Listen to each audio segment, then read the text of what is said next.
Good morning and welcome to Sri Vinayak Convent School, the Loda's WhatsApp online classes.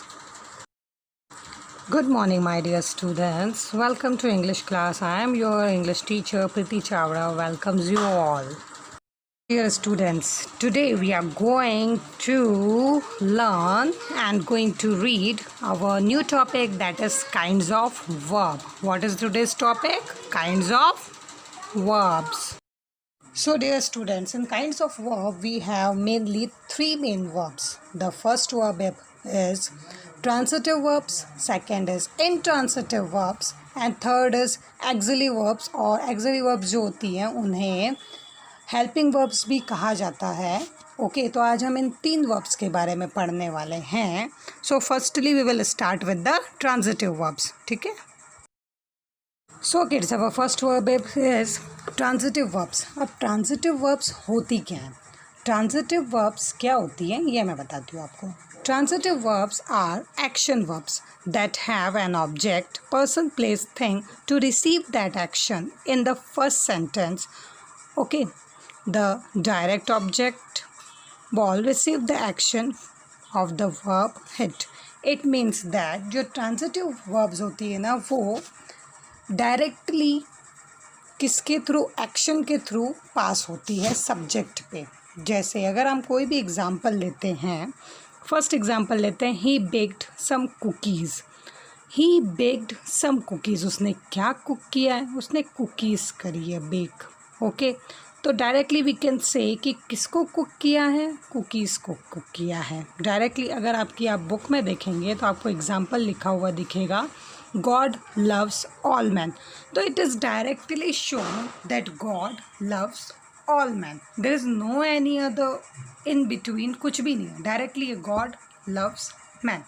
Directly कौन किससे प्यार करता है? God all men से प्यार करते हैं. Directly there is no any other confusion.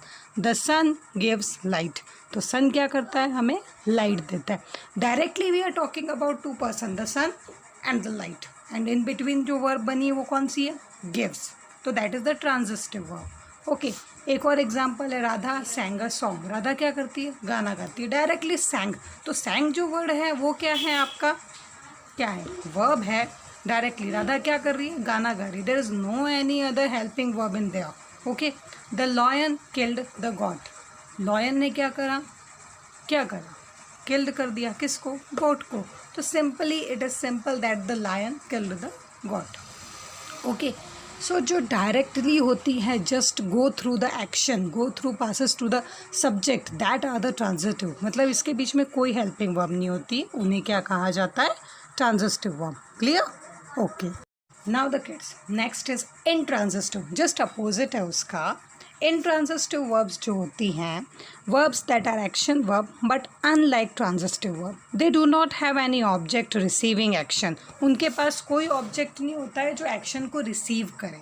ठीक है, कोई ऑब्जेक्ट नहीं. मतलब बिल्कुल कहते ना गन पॉइंट शॉट होता है, बिल्कुल डायरेक्ट शॉट होता है, बीच में कुछ नहीं है इस पर. यहाँ तो फिर भी हम कह सकते थे ट्रांजिटिव में कि थोड़ा सा सेंटेंस लॉन्ग हो रहा है क्योंकि सब्जेक्ट भी है, वर्ब भी है और ऑब्जेक्ट भी है. But here we don't have any object. We directly talking about the subject and then verb. So there is no need of object. Example we can have, I fell. मैं गिर गई. तो कहाँ गिरी, कैसे गिरी, ये सब नहीं. I fell. डायरेक्ट इतने में ही समझ में आ रहा है कि हाँ गिर गए. Next, he laughed. वो हंसा. अब वो हंसा, सिंपली वो हंसा, समझ में आ रहा है. The sun set. Sun set हो गया.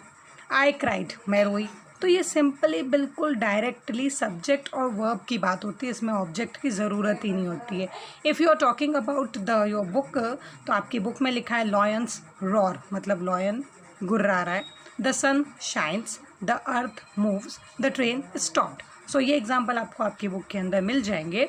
सो this are the example of intransitive verb जिसमें action stops with the doer, the action does not pass over the object. मतलब एक्शन जो है वो वर्ब तक ही रुक जाती है, उसको ऑब्जेक्ट तक जाने की ज़रूरत ही नहीं है.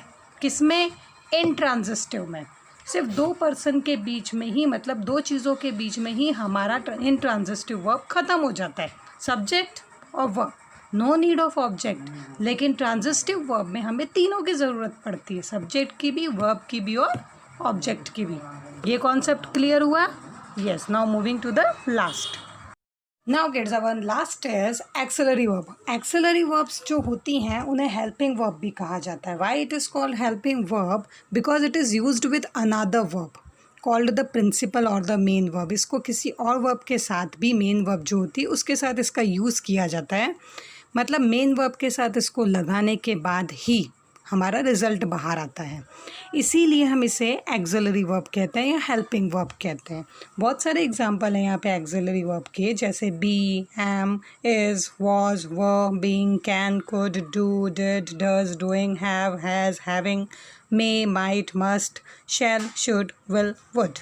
एग्जाम्पल देख लेते हैं। He has done the homework. अब यहाँ पे हमने जो हैज़ यूज़ किया है ना, वो क्या है बताइए? हैज़ जो है वो आपका एक्सिलरी वर्ब है, यानी कि हेल्पिंग वर्ब है। We will be there in a minute, यहाँ पे सर्च करके बताइए कौन सा है। Yes, tell me. Will. Would you help me with this homework, यहाँ पे कौन सा है? जल्दी बताइए कौन सा है? Would. Can you open the door, अब यहाँ पे कौन सा है? Can. Okay, so these are the sentences जिसमें आपको हेल्पिंग वर्ब नज़र आ रही है, एक्सिलरी वर्ब नज़र आ रही हैं। और कुछ एक्सिलरी वर्ब जो हैं आपकी बुक के अंदर भी दी हुई हैं। Just go through your book, read it, so you will get a correct idea of axillary verb. आप अपनी बुक में भी पढ़िएगा, आपको क्लियर मिल जाएगा। तो आज हमने 3 वर्ब्स के बारे में बात करी है, मतलब 3 मेन काइंड ऑफ वर्ब्स के बारे में बात करी है। Transitive, intransitive and axillary. Transitive verb में हमें 3 चीज़ें चाहिए, subject, verb and object. Intransitive में हमें केवल सब्जेक्ट और वर्ब चाहिए, नो नीड ऑफ ऑब्जेक्ट।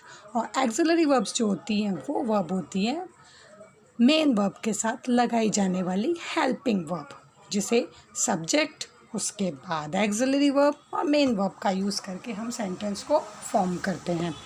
और इसकी जो हेल्पिंग वर्ब की लिस्ट है वो आपको यहाँ दिख रही है। Okay, now your homework is to write the definition of all 3 verbs in your grammar copy. Got it? आपको चैप्टर 5 लिख के इन सब का डेफिनेशन लिखनी है। ये आपका होमवर्क है आज के लिए। So I hope kids that you have understood all the thing. आपको आज का चैप्टर समझ में आया होगा। And if there is any query or any complain, you can call me and message me. Thank you kids for today. Have a nice day.